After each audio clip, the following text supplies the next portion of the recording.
গ্রাম বাংলায় পাওয়া যাওয়া এই মাশরুম তোমরা আশা করি সবাই দেখেছো। যদিও আমাদের আঞ্চলিক ভাষায় আমরা এটাকে কুড়ুক বলে থাকি। আমার এক পাশের বাড়ি চাচিমার বাড়িতে আমরা কিন্তু এই কুড়ুক তুলতে গিয়েছিলাম, সাথে নিয়ে গেছি আমার বোনকে। ব্যাস দুজন কিন্তু এখানে অনেকটা পরিমাণ কুড়ুক নিয়ে নিয়েছি। আসলে যখন আমি কলেজে পড়তাম তখন আমার মা এই কুড়ুকের চচ্চড়ি কিংবা কষা করে দিত, যেটা কিন্তু আমার কলকাতার বন্ধুরা সবাই একেবারে হাত দিয়ে চেটে পুটে খেত। তাই এতদিন পরে আমি আজকে সেই কুড়ুকের রেসিপি বানাতে নিয়ে এসেছি। তাই প্রথমে আমি কিন্তু কুড়ুকগুলোকে এখানে ভালো করে ধুয়ে নিয়েছি।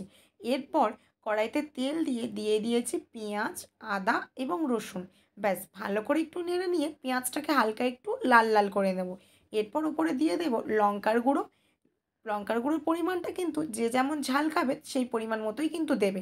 লঙ্কার গুঁড়ো দিয়ে দিয়ে তারপর দিয়েছি হলুদ, লবণ, ধনে গুঁড়ো ও কাশ্মীরি লঙ্কা ও সামান্য পরিমাণ ধনেপাতা। কাশ্মীরি লঙ্কা দিলে কিন্তু কালারটা দুর্দান্ত আসবে।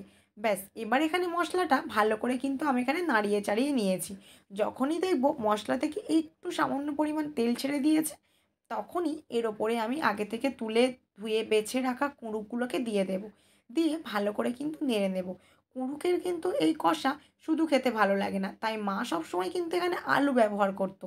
তাই আমি আগে থেকে সরু সরু করে দুটো আলু কেটে রেখেছিলাম, আলুগুলোকে এখানে দিয়ে দিয়েছি। এবারে ওই কুঁড়ুক, মশলা আর আলুটাকে ভালো করে কিন্তু মাখিয়ে নেব।